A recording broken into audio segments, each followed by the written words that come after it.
নমস্কার বন্ধুরা, আমি শাওলি ওয়ালিস ওয়ার্ল্ডের আরেকটি নতুন ভিডিওতে আপনাদের সকলকে স্বাগত জানাই। কেমন আছেন আপনারা? নিশ্চয়ই সকলে খুব ভালো আছেন, আর আমরাও ভালো আছি। তো আজকে আমি আপনাদের সাথে শেয়ার করতে চলেছি আমি সৃজাকে নিয়ে কিভাবে একা দূরপাল্লার ট্রেনগুলোয় ট্রাভেল করে থাকি। আর থাকছে আমি এই ট্রেনগুলোয় ট্রাভেল করার সময় কি কি সমস্যার সম্মুখীন হয়েছি, সেই সবই আজকে আপনাদের সাথে শেয়ার করব। এখন আপনারা দেখতে পাচ্ছেন সৃজা ওর নিজের ব্যাগটা গুছিয়ে নিচ্ছে। তো এটা অবশ্যই ও ট্রাভেল করবে বলেই গুছিয়ে নিচ্ছে। আমি ওকে এইভাবেই তৈরি করি নিজের ব্যাগটা নিজে বয়ে নিয়ে যাওয়ার জন্য। এতে বাচ্চাদের মধ্যে একটা দায়িত্ববোধ গড়ে ওঠে যে নিজের জিনিসটাকে নিজেই বয়ে নিয়ে যেতে হবে। আর এইভাবেই আমি ওকে মানসিকভাবে প্রস্তুত করি এক জায়গা থেকে আরেক জায়গা ট্রাভেল করার জন্য। একা একা ট্রাভেল করতে অনেকটাই সমস্যার সম্মুখীন হতে হয়, কিন্তু এক্ষেত্রে আপনি নিজে যদি আপনার নিজের মনটাকে ফ্রি রাখেন আর বাচ্চাকেও এইভাবে ফ্রি রাখেন, তাহলে ট্রাভেল করতে খুব একটা অসুবিধায় পড়তে হবে না। এখানে আমি সৃজাকে দিয়ে রেখেছি ওর পছন্দের কিছু খেলনা, রং, আঁকার জিনিসপত্র আর ওর পছন্দের কিছু খাবার দাবার, যেটা ওকেই বয়ে নিয়ে যেতে হবে। এর থেকে আপনার বাচ্চার মনের মধ্যে একটা এক্সাইটমেন্ট কাজ করবে। তো এর ফলে আপনার জার্নিটা কিন্তু অনেকটাই সুখকর হবে। হ্যাঁ, সৃজা এখন বুঝতে শিখেছে, তাই আরও এক্সাইটমেন্টটা ওর বেশি হবে। ও যখন ছোট ছিল তখনও কিন্তু আমি ওকে নিয়ে একাই ট্রাভেল করতাম। প্রায় ওর 2 বছর বয়স থেকে আমি ওকে নিয়ে একা ট্রাভেল করছি। বাচ্চাকে নিয়ে আপনি যখন একা ট্রাভেল করবেন, তখন আপনাকে মাথায় রাখতে হবে আপনার দরকারি সমস্ত জিনিসপত্র যেন আপনার হাতের কাছে থাকে, কারণ সেই সময় আপনার সম্পূর্ণ মনোযোগটা আপনার বাচ্চার দিকে দিতে হবে। আমাদের এই জার্নিটা ছিল গোয়ার মাডগাঁও থেকে সাঁতরাগাছি পর্যন্ত। এটা ছিল অমরাবতী এক্সপ্রেস। এটাই আমাদের মামের প্রথমবার 40 ঘন্টার একা একা জার্নি। যখন আপনি আপনার বাচ্চাকে নিয়ে ট্রাভেল করছেন, তখন আপনাকে এটা খেয়াল রাখতে হবে যেন আপনার টিকিটটা কনফার্ম হয়, ওয়েটিং লিস্টে না থাকে। আপনাকে যতটা সম্ভব ডাইরেক্ট ট্রেন চুজ করতে হবে। বাচ্চা নিয়ে বারবার ট্রেন বদলানো খুবই অসুবিধাজনক হয়ে যায়, আর ব্রেক জার্নি করলে বাচ্চাদেরও ভীষণ কষ্ট হয়ে যায়। আরেকটা কথা মাথায় রাখতে হবে, যখন আপনি বাচ্চা নিয়ে ট্রাভেল করছেন, সেই ট্রেনে যেন অবশ্যই প্যান্ট্রি কার থাকে।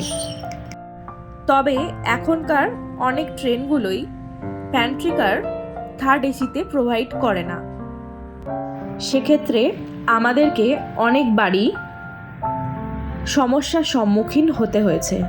যতক্ষণ না ট্রেন স্টেশনে পৌঁছাচ্ছে ততক্ষণ আমরা কিন্তু খাবার পাইনি।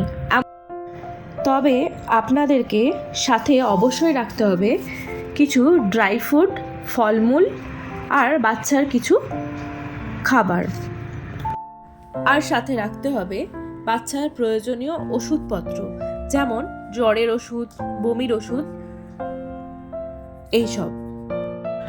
আর নিয়ে রাখতে হবে তার কিছু প্রয়োজনীয় জামা কাপড়। যদি আপনি এসিতে ট্রাভেল করেন, তাহলে কিছু গরমের জামা কাপড় অবশ্যই সাথে রাখতে হবে, কারণ এসির যে কম্পার্টমেন্ট সেটা রাতের বেলা অনেকটাই ঠান্ডা হয়ে যায়, তাতে বাচ্চার ঠান্ডা লেগে যেতে পারে। আর অবশ্যই সাথে রাখতে হবে স্যানিটাইজার আর ওয়াইপস, কারণ বাচ্চারা তো কোনো সময় একই জায়গায় সিটে বসে থাকবে না, তারা সবসময়ই কম্পার্টমেন্টের মধ্যে দৌড়ে বেড়ায়। আমার মেয়ে সৃজা তো খালি পায়েই দৌড়াদৌড়ি করে। তো তাই ওর অনেকগুলো ড্রেস আর ওয়াইপস এইসব রাখতেই হয় ওর হাত পা সবসময় পরিষ্কার করে রাখার জন্য। আরেকটি জিনিস খেয়াল রাখতে হবে যে বাচ্চারা যেন কখনোই দরজার সামনেটায় না পৌঁছে যায়, কেননা ওরা যখন ছোটাছুটি করে তখন অনেকেই না দেখেই হয়তো দরজাটা ঠেলে দেবে, তখন হয়তো অ্যাক্সিডেন্ট ঘটে যেতে পারে।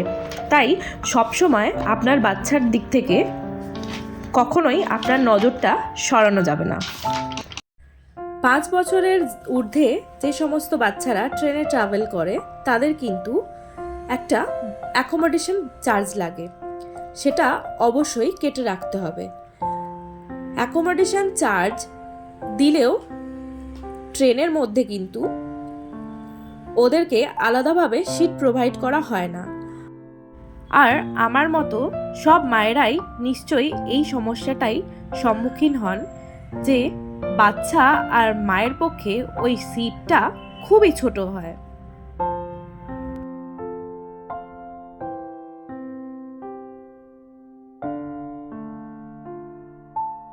এক্ষেত্রে আমি বলবো যে থার্ড এসিতে যদি ট্রাভেল করেন তাহলে আপার বার্থ আর মিডল বার্থটা অ্যাভয়েড করাই ভালো। আপার বার্থটা অ্যাভয়েড করার কথা সেই জন্যই বলছি, কারণ আপনি যখন বাচ্চাকে নিয়ে একা ট্রাভেল করছেন তখন আপনাকে একাই বারবার ওপর নিচ করতে হবে। আর এসিতে ট্রাভেল করলে রাতের দিকে আপার বার্থে ভীষণ ঠান্ডা লাগে, যেটা আপনার বাচ্চার পক্ষেও কষ্টকর হয়ে উঠবে।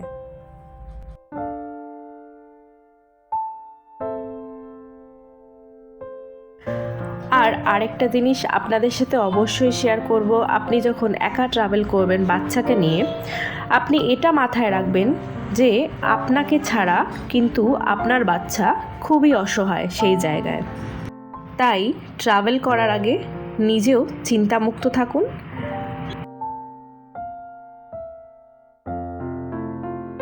আপনার বাচ্চা যদি খুব ছোট হয় তাহলে বাচ্চার ড্রেসের পকেটে আপনি আপনার ফুল অ্যাড্রেসটা আর বাড়ির অন্য কারুর একটা ফোন নাম্বার লিখে রাখবেন।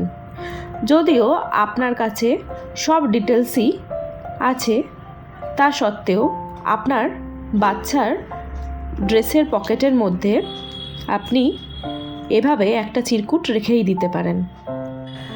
আর যদি আপনার বাচ্চা বাড়ির কারুর ফোন নাম্বার মনে রাখতে পারে তাহলে অবশ্যই তাকে বাড়ির কারুর ফোন নাম্বার শিখিয়ে রাখুন।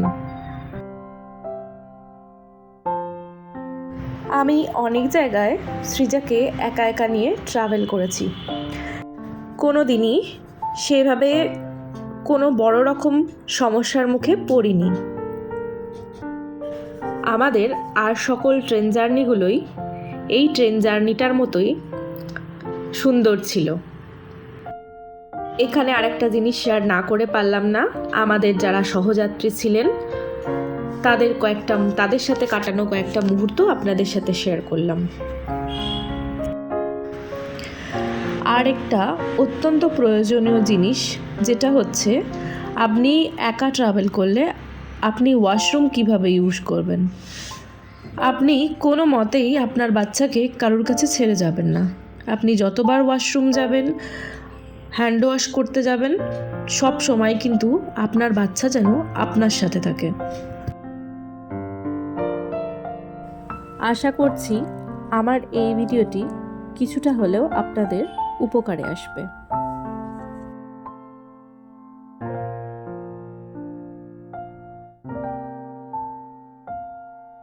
আমার আজকের ভিডিওটি কেমন লাগলো অবশ্যই জানাবেন। যদি ভালো লেগে থাকে তাহলে অবশ্যই একটা লাইক, কমেন্ট, সাবস্ক্রাইব করবেন। সকলে খুব ভালো থাকবেন, সুস্থ থাকবেন। দেখা হচ্ছে পরবর্তী ভিডিওতে।